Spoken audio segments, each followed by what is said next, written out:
बिस्मिल्लाहिर्रहमानिर्रहीम हामिदन व मुसल्लियन व मुसल्लिमन अम्मा बाद। दाढ़ी जे मुतालिक़ असां पहिरियां वकील पठाए चुका आहियूं, जंहिंमें कुझु बहाना ऐं उन्हनि जा हीला उन्हनि जा जवाब पेश कया विया जेके दाढ़ीअ खे अहमियत न ॾींदा आहिनि। उन्हनि मां हिकिड़ो इहो बि आहे त बाबा असीं जेकर दाढ़ी रखूं था त ग़ैरनि जे नज़र में हक़ीर थी था वञूं। असांखे ॿाहिरी दुनिया में वञिणो आहे ऐं उते असांखे दाढ़ी ॾिसनि था त असांखे हक़ीर सम्झनि था, तंहिं करे असां दाढ़ी कोन था रखूं। ला हौल वला कुव्वत इल्ला बिल्लाह अस्तग़फिरुल्लाह वल अयाज़ु बिल्लाह। यानी उन्हनि काफ़िरनि यहूदनि ईसाइनि खे ख़ुशि करण लाइ रसूलुल्लाह सल्लल्लाहु अलैहि वसल्लम जी सूरत करीमा खां नफ़रत कई थी वञे। अजीब मुसलमाननि, हालांकि इज़्ज़त ज़िल्लत अल्लाह जे हथ में आहे। क़ुरान करीम में काफ़ी आयतूं उन ते दलालत कनि थियूं। अल्लाह ताला हिकिड़ी जॻह ते फरमायो, सूरह निसा अयब्तगून इंदहुमुल इज़्ज़त फ़इन्नल इज़्ज़त लिल्लाहि जमीआ। छा तव्हां उन्हनि वटि इज़्ज़त ॻोल्हियो था, हालांकि इज़्ज़त त सभु अल्लाह वटि आहे। वरी ॿी जॻह ते सूरह मुनाफ़िक़ून में अल्लाह ताला फरमायो वलिल्लाहिल इज़्ज़तु वलिरसूलिहि वलिलमुमिनीन वलाकिन्नल मुनाफ़िक़ीन ला यअलमून। अल्लाह ला इज़्ज़त आहे, उन जे रसूल अल्लाह मोमिननि ला, पर मुनाफ़िक़ कोन था ॼाणनि। मतिलबु काफ़िरनि खे ख़ुशि करण लाइ इन बहाने सां त असांखे इज़्ज़त असांजी घटिजंदी, हालांकि क़ुरान तो चए त इज़्ज़त अल्लाह वटि आहे। बाक़ी हुननि खे ख़ुशि करण जे मुतालिक़ इहो गुज़ारिश आहे त क़ुरान करीम में अल्लाह ताला फरमायो सूरह बक़रा में वलन तर्दा अनकल यहूद वलन नसारा हत्ता तत्तबिअ मिल्लतहुम। हरगिज़ तव्हां खां यहूदी ऐं नसारा राज़ी कोन थींदा, हरगिज़ कोन थींदा। क़ुरान त ईअं थो चए जेसीं ताईं त उन्हनि जी तव्हां मिलत जी ताबेदारी कयो। पोइ हाणे जेकर चओ था असीं उन्हनि खे ख़ुशि करणु चाहियूं त पोइ नऊज़ बिल्लाह, छा हू चाहिनि त असीं ईसाई थियूं त पोइ ईसाई थींदासीं, हू चाहिनि असीं यहूदी थियूं त असीं यहूदी थींदासीं। त काफ़िरनि ऐं दोज़खनि खे ख़ुशि करण जो ख़्यालु कढी छॾिजे।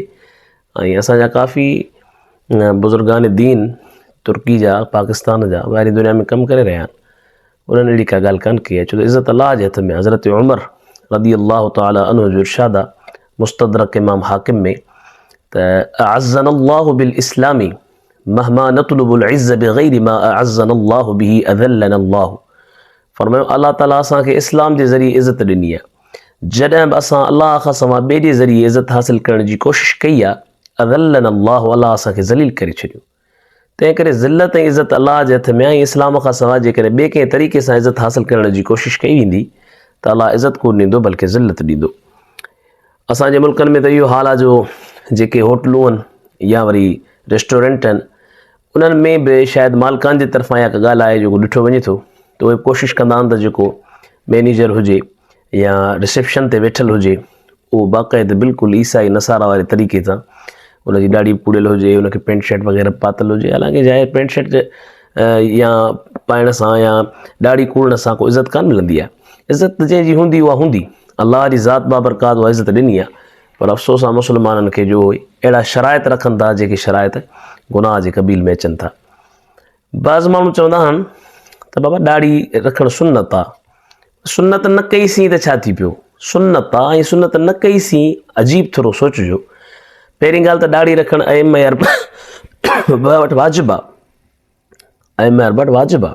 छो त दाढ़ी जेका आहे न माना मारूफ़ जे एतबार सां का सुन्नत कान्हे, बल्कि रसूलुल्लाह सल्लल्लाहु अलैहि वसल्लम मुतअद्दद अहादीस में अमर जो सीगो इस्तेमालु फरमायो। पोइ उन ते बाज़ एतिराज़ कंदा आहिनि त अमर कॾहिं कॾहिं इस्तिहबाब जे लाइ बि ईंदो आहे, उनजा जवाब इंशाअल्लाह ताला ईंदा। बहरहाल ऐं अमर जे सीगे खां बाद में हमेशह रसूलुल्लाह इन ते हमेशगी कई आहे। सहाबा किराम, खुलफाए राशिदीन, ॿिया सहाबा किराम, काफ़ी उलमा, उन्हनि हमेशगी कई आहे। इहे सभु वाजिबु हुजण जूं दलीलूं आहिनि। तंहिंमां मालूम थियो त दाढ़ी रखणु वाजिबु आहे। पर जेकर तव्हां चओ था सुन्नत, त सुन्नत जी माना में ई वरिती वञे ऐं तव्हांजे बक़ौल ते अमर मौक़ा ते वाजिबु कोन्हे, तॾहिं बि हिकिड़े मुस्लमान खे सोचण जी ज़रूरत आहे।